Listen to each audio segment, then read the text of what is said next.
Hello, నేను doctor Aruna Moparthi, running Meenakshi test tube baby centre, bus stand దగ్గర, గుంటూరులో. Meenakshi test tube baby centre is a place where we speak everything and anything about women's health. Pregnancy రావడానికి gents కొంతమంది erectile dysfunction అంటారు. వాళ్ళని ఎలా overcome చేయాలి, కొన్ని టిప్స్ చెప్పాలనుకుంటున్నాను. ఎరెక్టైల్ డిస్ఫంక్షన్ అంటే ఏంటంటే, అసలు జెంట్స్ అంగం ఇంటర్ కోర్స్ పర్ఫామ్ చేయడానికి సరిపోయేంత ఎరెక్షన్ లేకపోతే దాన్ని ఎరెక్టైల్ డిస్ఫంక్షన్ అంటారనమాట. సో అలా ఉండటం వల్ల వాళ్ళు పాపం చాలా డిప్రెస్ అయిపోయి, ఇంకా మేము దేనికి పనికిరాము, మేమేం పర్ఫామ్ చేయలేకపోతున్నాము, ఇంకా మా వైఫ్ వేస్ట్ అంటుంది, నాకు పిల్లలు పుట్టరు అని చాలా మంది డిప్రెషన్ లోకి వెళ్ళిపోయి ఇబ్బంది పడుతూ ఉంటారు. నా పేషెంట్లు కూడా చాలా మంది చెప్తూ ఉంటారు. సో దానికి కొన్ని టిప్స్ చెప్తాను. అసలు ఎరెక్షన్ డిస్ఫంక్షన్ ఎందుకు వస్తుంది, ఎవరికి వస్తుంది అంటే, కొంచెం ఏజ్ ఎక్కువ ఉన్న వాళ్ళకి ఏజ్ వల్ల నర్వ్స్ అన్ని కొంచెం డిజనరేట్ అయిపోయి ఆ డిస్ఫంక్షన్ వస్తుంది. దానికి అదొకటి. నెంబర్ 2 ఏంటంటే, ఎక్సెసివ్ ఆల్కహాల్ తీసుకున్న వాళ్ళకి. ఎక్సెసివ్ ఆల్కహాల్ ఏం చేస్తుందంటే, మన బ్రెయిన్ లో నరాలు, న్యూరాన్స్ అన్నిటినీ స్లో డౌన్ చేస్తుంది అనమాట. సో స్లో డౌన్ అయిపోతే బ్రెయిన్ లో నరాలన్నీ అక్కడి నుంచి కింద అంగానికి వెళ్ళే నర్వ్స్ కూడా స్లో అయిపోయి అది సిగ్నల్స్ లేక ఆ డిస్ఫంక్షన్ వస్తుంది.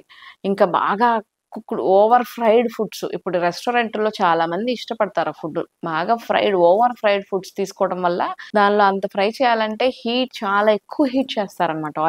ఆయిల్ని ఒక సర్టైన్ లెవెల్ వరకే హీట్ చేసి వండుకుంటే ఫుడ్ మనకి మంచి చేస్తుంది. కానీ ఓవర్ హీటింగ్ ఆఫ్ ఆయిల్ అవ్వడం వల్ల అది చాలా హార్మ్ చేస్తుంది. అండ్ ప్రాసెస్డ్ ఫుడ్లో కూడా అవసరమైన దానికన్నా ఎక్కువ సాల్ట్ యాడ్ చేస్తారు. ఆ సాల్ట్ కూడా అస్సలు మంచిది కాదు. దానివల్ల బీపీలు వచ్చి, దానివల్ల బ్లడ్ సర్క్యులేషన్ తగ్గిపోయి ఇబ్బందులు వచ్చేస్తాయి. సో ఈ సరిగ్గా టైంకి నిద్రపోకపోవడం, స్ట్రెస్, మైండ్లో స్ట్రెస్, కోపము, థైరాయిడ్ డిస్ఫంక్షన్ కానీ, బీపీలు ఏమన్నా, షుగర్ ఏమన్నా ఉన్నా కూడా ఈ ఎరెక్టైల్ డిస్ఫంక్షన్ వస్తుంది అనమాట. సో ఇప్పుడు నేను చెప్పిన ఈ కారణాలన్నీ ఏమైనా ఉంటే వాటిని ఒక్కొక్కటి వీలైన సరి చేసుకోవాలి. ఇంకా అసలు ఎందుకు వస్తుంది ఇది అంటే, జెంట్స్ అంగం పైన ఉండే మజిల్ ని కార్పస్ క్యావర్నోసమ్ అంటాం అనమాట. దాంట్లో ఆ మజిల్, ఆ కండరంలో చాలా రక్తం ఫిల్ అయి ఉంటుంది అది. సో అందుకని ఫాస్ట్ గా ఎరెక్షన్ అవుతుంది అనమాట అది.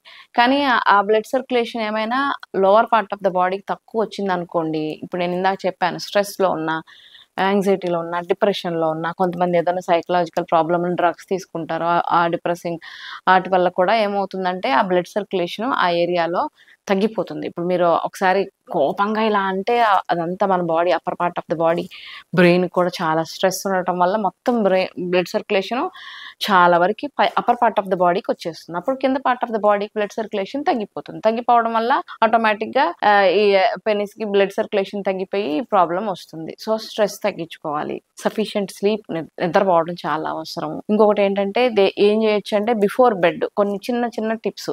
మీరు చేసుకునే ఆహార మార్పులాగా కొంచెం ములక్కాయలు, ములగాకు, పాలకూర అవన్నీ కొంచెం నైట్రిక్ ఆక్సైడ్ ఎక్కువ ఉంటాయి, అవి బాగుంటుంది, బాగా ఎరెక్షన్ ప్రాబ్లమ్స్ రాకుండా ఉంటాయి. ప్లస్ నేను ఇందాక చెప్పిన ఫుడ్స్ అన్ని అవాయిడ్ చేసేసుకోవాలి. నట్స్, కొంచెం డ్రై నట్స్ కూడా మంచిది. అవకాడో దొరుకుతుంది, అది కూడా మన అమెరికాలో దొరికింది. అది కూడా అవకాడో ఆయిల్ కానీ, ఆలివ్ ఆయిల్ కానీ ఇలాంటివి వాడుకోవటం వల్ల కూడా కొంచెం ఇబ్బంది రాకుండా ఉంటుంది. ఇంకా ఇంపార్టెంట్ ఏంటంటే, ఈ స్ట్రెస్ తగ్గించుకోవాలి. బిఫోర్ బెడ్ ఏం చేయొచ్చు అంటే ఒక 2-3 టిప్స్ చెప్తాను. నెంబర్ 1 ఏంటంటే, బాగా చల్ల నీళ్ళతో స్నానం చేయటం. మినిమం ఒక 2-3 మినిట్స్ కోల్డ్ వాటర్ తో స్నానం చేయటం వల్ల ఆ బాడీ అంతా కామ్ డౌన్ అయిపోతుంది. బాడీ టెంపరేచర్ తగ్గుతుంది. నేను ఇంతకు ముందు వీడియోలో కూడా చెప్పాను, బాడీ టెంపరేచర్ కన్నా కూడా స్క్రోటల్ టెంపరేచర్ ఒక 1 డిగ్రీ తక్కువ ఉంటుంది. సో కోల్డ్ వాటర్ బాత్ చేయటం వల్ల బాడీ టెంపరేచర్ తో పాటు స్క్రోటల్ టెంపరేచర్ కూడా తగ్గిపోతుంది. ఆ స్క్రోటం ఎరెక్షన్, పెనిస్ ఎరెక్షన్ వస్తుంది. సో అది బిఫోర్ బెడ్ చేస్తే మీకు ఈ ప్రాబ్లమ్ అవాయిడ్ చేసుకోవచ్చు. ఇంకొక ఇంపార్టెంట్ థింగ్ ఏంటంటే, lower part of the body, ఇందాక చెప్పాను కదా, లోవర్ పార్ట్ ఆఫ్ ద బాడీకి బ్లడ్ సర్క్యులేషన్ ఎక్కువ అవ్వాలి. సో ఎక్సర్సైజ్ కావాలి. ఎక్సర్సైజ్ ఏం చేయొచ్చు, గుంజీలు తీయటం ఉంటుంది కదా, గుంజీలు తీయటం వల్ల థైస్ అన్ని కొంచెం బాగా యాక్టివేట్ అయిపోతాయి అనమాట. యాక్టివేట్ అయిపోయి బ్లడ్ సర్క్యులేషన్ బాడీలో ఉన్నదంతా ఎక్కువగా ఆ పార్ట్ ఆఫ్ ద బాడీకి థైస్కి వచ్చేస్తుంది. అక్కడ నుంచి ఆటోమేటిక్ గా పెనిస్ కూడా బ్లడ్ సర్క్యులేషన్ ఇంప్రూవ్ అవుతుంది. కాబట్టి అది కూడా ఒక ½ an hour లోనే ఈ మజిల్ బ్లడ్ సర్క్యులేషన్ ఇంప్రూవ్ చేస్తాయి. సో ఈ కోల్డ్ వాటర్ బాత్, గుంజీలు తీయటం అనేది ½ an hour బిఫోర్ బెడ్ చేయటం వల్ల మీకు పర్ఫామ్ చేయలేని ఎరెక్షన్ ప్రాబ్లం అని అవాయిడ్ చేసుకోవచ్చు. ఇంకొకటి ఏంటంటే, నేను ఇందాక చెప్పాను, ఆల్కహాల్ ఎక్కువ తీసుకోకూడదు. ఆల్కహాల్ ఎక్కువ తీసుకోవడం వల్ల బ్రెయిన్ డిప్రెషన్, నరాలు డ్యామేజ్ అవటమే కాకుండా లివర్, మనకు మోస్ట్ ఆఫ్ ద పెద్ద అన్ని బాడీలో, అన్ని ఆర్గాన్స్ లో కన్నా లివర్ చాలా పెద్దది. ఆ లివర్ లో ఏంటంటే, మనం తీసుకున్న చెత్త ఫుడ్ అన్ని డిటాక్సిఫై అయిపోతాయి. ఆల్కహాల్ సంబంధించిన అన్ని డిటాక్సిఫై అయిపోయి లివరు నార్మల్ గా పనిచేస్తుంది. బాడీలో ఉన్న వేస్ట్ అంతా టాక్సిన్స్ అంతా అది ఎలిమినేట్ చేస్తుంది. కానీ ఎక్కువ ఆల్కహాల్ తీసుకున్నారనుకోండి ఇంకా దానికి కూడా కెపాసిటీ ఉండదు. సో బ్లడ్ మొత్తం లివర్ లోనే ఉండిపోతుంది. అది డిటాక్సిఫై కెపాసిటీ తగ్గిపోతుంది.